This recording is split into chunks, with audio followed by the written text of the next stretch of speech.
مشجعين الكرة في كل مكان، احلى مسا عليكم. اهلا بيكم في اولى حلقات برنامجنا هندسة التحليل. واول حلقة معانا هي رد على تحدي الموريتسيو على قناة ارزع، التحدي اللي هو افضل 20 لعيب في الدوري الانجليزي للموسم اللي فات، وهنلعبها بقواعد كموريتسيو.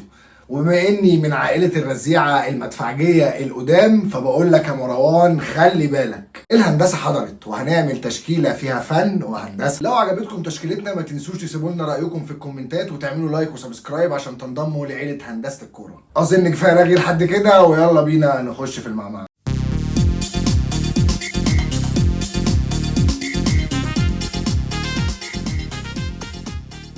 وزي ما اتفقنا هنلعب بقواعد مروان سري المشهور بالموريتسيو، وهي اننا هنختار احسن 20 لعيب بشرط اننا نختار لعيب واحد بس من كل فرقه، يعني 11 اساسي و9 احتياطي ومدير فني. مبدئيا كده هنلعب بخطه 4-3-3، يعني هيبقى عندنا 3 مهاجمين و3 بس في خط النص. وهنبدا اول مركز وحراسه المرمى، ووقع اختيارنا على حارس مانشستر يونايتد دخيا. وانا بصراحه بختلف مع كل الناس اللي هجمته، لانه ببساطه مش ذنبه ان جاله مدير فني عايز بول بلاين كيبر وهو ستوبر كيبر زي ما قال الكتاب. ومش انا اللي بقول كده، ده ارقامه الموسم ده هي اللي بتقول كده. فب 17 كلين شيت وهو الاعلى الموسم ده، وكسب الجولدن جلوف، وب 101 تصدي، اعتقد انه لازم يكون معانا في التشكيله. ونيجي لمركز قلوب الدفاع، ووقع اختيارنا على المدافع جيمس تاركوسكي من فريق ايفرتون.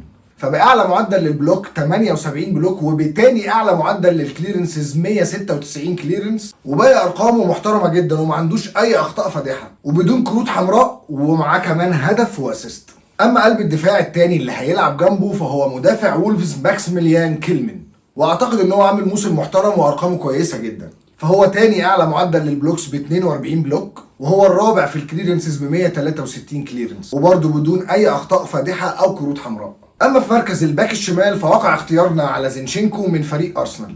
احنا عارفين ان هو ما لعبش معاهم الموسم كله، بس كان اضافه وحط الفريق في ليفل تاني، بالذات وان ارتيتا وظفه في مركز الانفيرتد فول باك، وهو دور معقد ومركب جدا، وزينشينكو اجاد الدور ده وعرف يتفوق وعمل اللي مطلوب منه. اما في مركز الباك اليمين فاخترنا من فريق تشيلسي، وده اولا لاني لازم اختار منهم حد، وثانيا لان هو اللعيب الوحيد اللي كنت فعلا تحسه عنده حميه كده وهو بيلعب وبيلعب لسه. وطبعا كلكم عرفتوا وقع اختيارنا على الباك اليمين ريس جيمس. نيجي بقى لخط النص، وبصراحه الاختيارات كتير، بس شرط اللعبه انه لعيب واحد من كل فريق. واول لعيب وقع اختيارنا عليه في خط النص هو اللعيب ديكلان رايس من فريق ويست هام.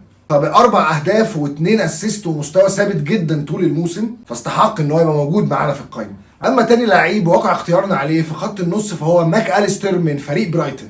طب 10 اهداف و2 اسيست، ده غير ان هو عامل موسم فوق الرائع ومعاه لقب كاس عالم. اما اللعيب الثالث معانا في نص الملعب النهارده عشان ندخل بقى على خناقه خط الهجوم، وهو لاعب للنادي الهابط للشامبيونشيب نادي ليستر سيتي، اللاعب جيمس ماديسون. طب 10 اهداف وب9 اسيست وموسم على المستوى الفردي فوق الممتاز، وتقريبا كده هو الحسنه الوحيده اللي كانت في ليستر سيتي. ندخل بقى على معجنه خط الهجوم، وطبعا من غير تفكير هتاخد السفاح هالاند، بعد ما خلى الدوري الانجليزي زي النزهه اللطيفه ومش محتاجين نتكلم على ارقامه اللي هو كسرها. نيجي بقى للوينج اليمين، وبعد مناقشات ومداولات تم اختيار فخر مصر محمد صلاح. بصراحه ده واحد من اكتر المواسم الاندر ريتد لمحمد صلاح على المستوى الفردي، لان ارقامه على المستوى الفردي كويسه جدا، بس مش باينه خالص وسط الضياع في وسط فريق ليفربول. اما في الناحيه الشمال فكانت مشكله كبيره وخناقه كبيره ما بيننا، وفي الاخر تم اختيار المهاجم ويلفريد زاها من فريق كريستال بالاس. ب7 اهداف و2 اسيست واداء ثابت طول الموسم، قدر يحتل مكانه في التشكيله. كده نبقى خلصنا ال11 الاساسي، نخش بقى على ال9 الاحتياطي.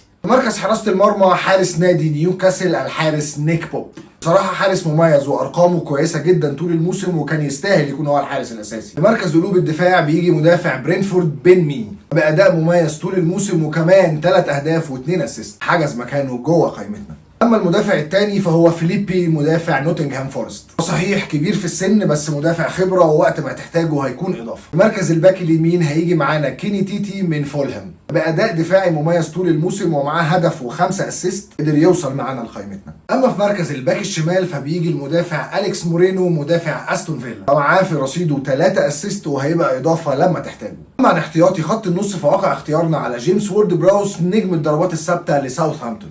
معاه 9 اهداف و4 اسيست وحجز مكانه في قائمتنا. تاني لعيب معانا في خط النص فهو فيليب بيلينجز من نادي بورنموث.